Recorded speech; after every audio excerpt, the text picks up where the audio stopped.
నా పేరు వేంపాటి విజయలక్ష్మి, అంగన్వాడీ డోక్రా ప్రధాన కార్యదర్శి. ఓకే, మరి ఇప్పుడు ఒక బీసీ మహిళ అయినా మరి పిడుగురాళ్ళ మాధవి గారికి సీట్ ఇచ్చారు.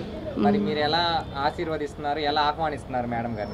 మాకైతే చాలా సంతోషంగా ఉందండి తనకి. ఎందుకంటే ఇన్ని రోజుల్లో మాకు ఒక రజక బిడ్డకి ఒక పదవి ఇచ్చారు చంద్రబాబు నాయుడు గారు అంటే మాకు చాలా సంతోషంగా ఉంది. అలానే బాబు గారు ఒక ఎమ్మెల్సీ ఇచ్చారు అన్నమాట ప్రకారం, లోకేష్ బాబు గారు అన్నమాట ప్రకారం ఒక ఎమ్మెల్యే ఇచ్చారు.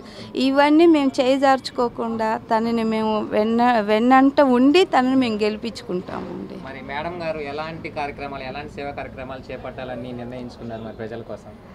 ఆల్రెడీ వాళ్ళ వంశమే ప్రజల కోసం ఉంది కదా. పిడుగురాళ్ళ వెంకటేశ్వరరావు గారు చెరువు కోసం చేసి ఈరోజు వైసీపీ వాళ్ళు అక్రమాలు, దోపిడీలు అన్నీ వాళ్ళయ్యే జరిగిపోతున్నాయి కదా.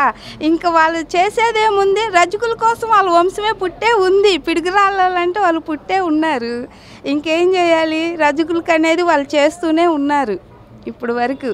ఇంకా చేయాలి అంటే ఇంక ఇప్పుడు ఏమన్నా రాజకీయంగా ఎమ్మెల్యేగా అవుతే తను చేయాల్సిన సేవలు చేస్తారు.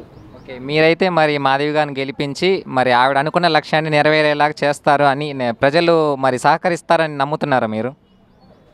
సహకరిస్తారండి ఖచ్చితంగా.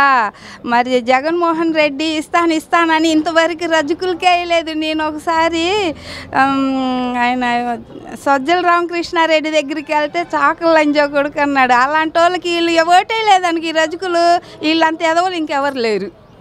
ఓటు వేయాలి. ఎందుకంటే వాడు అన్నాడు ఆ రోజు నా దగ్గర ఫోన్ తీసుకెళ్ళనీయలేదు, లోన ఫోన్ తీసుకెళ్ళనీయకుండా ఆ మాట అని వాళ్ళని పంపించేసేయండి అన్నాడు. కొడాలి నాని కళ్యాణ మండపం ఆక్రమించుకుంటే ఆ పని మీద సజ్జల రామకృష్ణారెడ్డి దగ్గరికి వెళ్తే ఆ మాట అన్నాడు. మీ దగ్గర రికార్డులు ఉన్నాయా, ఆ పార్టీ వాళ్ళు మీ దగ్గర రికార్డులు ఉన్నాయా, అవి ఉన్నాయా అని అన్నారు. ఏమీ లేవు. ఇప్పుడు నేను చెప్తున్నాను, ఈసారి కానీ బుద్ధి తెచ్చుకొని మన సాగలోళ్ళు కానీ వెయ్యకపోతే వేస్ట్ అండి. మన బిడ్డకి ఇచ్చినప్పుడు అమ్మాయిని గెలిపించుకునే చూసుకోవాలి.